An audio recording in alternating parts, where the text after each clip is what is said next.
Does the size of my legs matter? And this is a question that I've received from a lot of amputees and even like coaches growing up.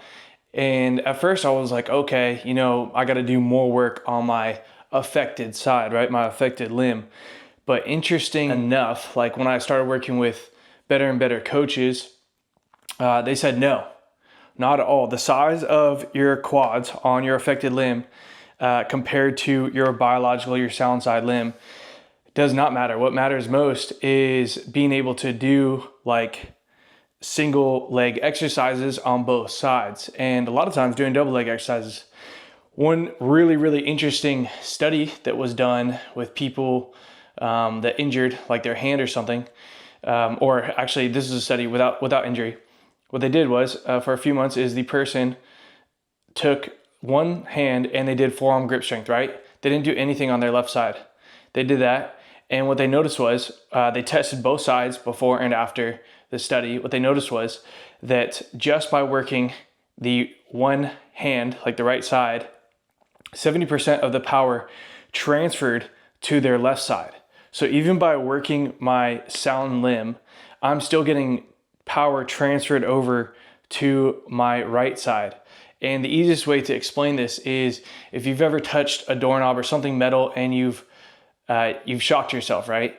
Well, it doesn't matter what hand you touched it with. There was electrical current leaving your body. And we are electrical beings. And so when we create power or force with one side, at least 70% transfers to the other side as well. So pretty interesting fact, which can actually really help you with injuries. Let's say that I injure my left shoulder. I could still bench with my right shoulder, and strength will also apply to this side and help it heal faster and be less of a difference when this is finally healthy.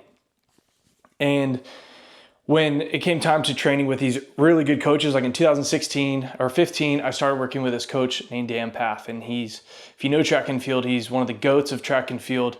Probably has, one of the most medal counts under his name. And he's worked with thousands and thousands of Olympic and professional athletes in all different sports. And one thing he broke it down to me is if muscle size mattered, then bodybuilders would be extremely fast in sprinting and stuff. And it's just not the case. Now, don't get me wrong, there's some bodybuilders that are still really athletic. But if you look at Olympic lifts, the Olympic lifters, right? Now, when you look at them lift weights, they're all with body weight categories. But what they're trying to do is increase their power to weight ratio. And what's important is their body weight. So if you put on more muscle, you're increasing body weight. And now muscle isn't bad, but you want it to be muscle that is functional for your sport. So as a professional athlete, we train myself in a lot of like step ups, for instance. We do a lot of double leg stuff too, like squats, belt squats, stuff like that. But you'll find that when we do bodybuilding, ancillary lifts, or general strengths, it's in the fall season because we try to look at the body as a whole and we try to work on anything that's our weaknesses, because the theory is you're only as great as your weaknesses. So if you can bring your weaknesses up, that raises your overall average and level of athleticism, strength, power, etc.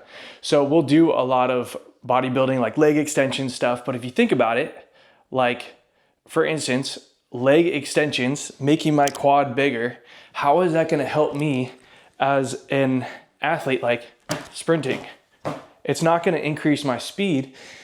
But the thing is, doing like step ups and stuff, like where it's like a big heavy barbell on my back and I step onto a box and I lift and I go up onto it, like maybe reps of like 2 or something, like low, but really, really heavy. And I do it just on this side. That's going to be much more applicable for long jumping and for sprinting. So we try to look at like, what is the event and work ourselves backwards. And we don't focus on muscle size. But what we found was by doing stuff like the low box step ups, I remember doing it for the first time, like real heavy in 2015. And on the Paralympic team, we were doing like circumference, like measurements, like on both sides, because the coach at the time, the performance director, had that mindset of, okay, we need to get these more equal and even. And so you got to do more workload on the right side. But the thing is, my right leg will never catch up to my left leg. You got to think that 1 to 3 times a day, at least I'm balancing on one leg when I take a shower. So I take my leg off and I wash my liner and stuff in the shower, and I'm balancing on one leg. I might be sitting on a bench, but either way, there's still a point in time where I'm balancing on this leg. So this leg's always gonna be a little more overworked, and it's gonna go up my back too. And we've noticed that like my rector is like, I'm not sure if you could tell in the video, but like my back is more developed on this side because I'm having to balance all the time on my left leg. Now, I do a lot of balancing stuff for long jump and sprinting on my right side and proprioceptive work, but the goal became never of trying to get this the same size. But interestingly enough, by doing some of these exercises like the low box step ups, what we found, and doing a lot of like the general strength, like different workouts where you're doing lunge variations, etc., what we found was this leg started to catch up in circumference size to this leg, which was pretty cool because it was never the objective or focus, but just the training alone produced those results. Now, it's still not the same size, and I'm not worried about it because what's most important is being able to produce power on this leg when I'm sprinting and when I'm jumping.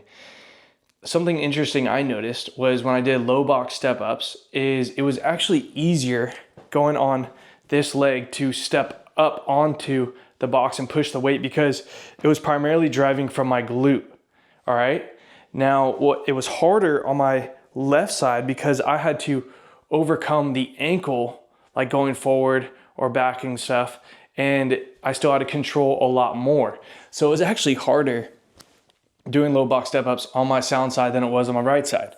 The other thing that we do is whatever I can control and do as far as weight and force in the weight room on the right side, that's the weight we're going to stick with on my left side. So we try and even out the discrepancies that way, and you still get a good workout.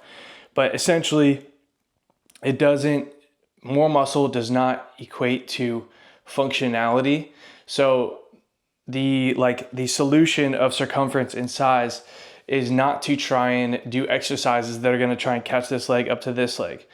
What's most important is being able to do functional exercises and range of motion that help you become healthier and a better athlete. And in my experience, that also increased the circumference size of my right leg and like glutes, etc. And we didn't focus on trying to make this muscle bigger. But we do spend a little bit of time doing the bodybuilding ancillary and general strength workouts, like I said, in the fall.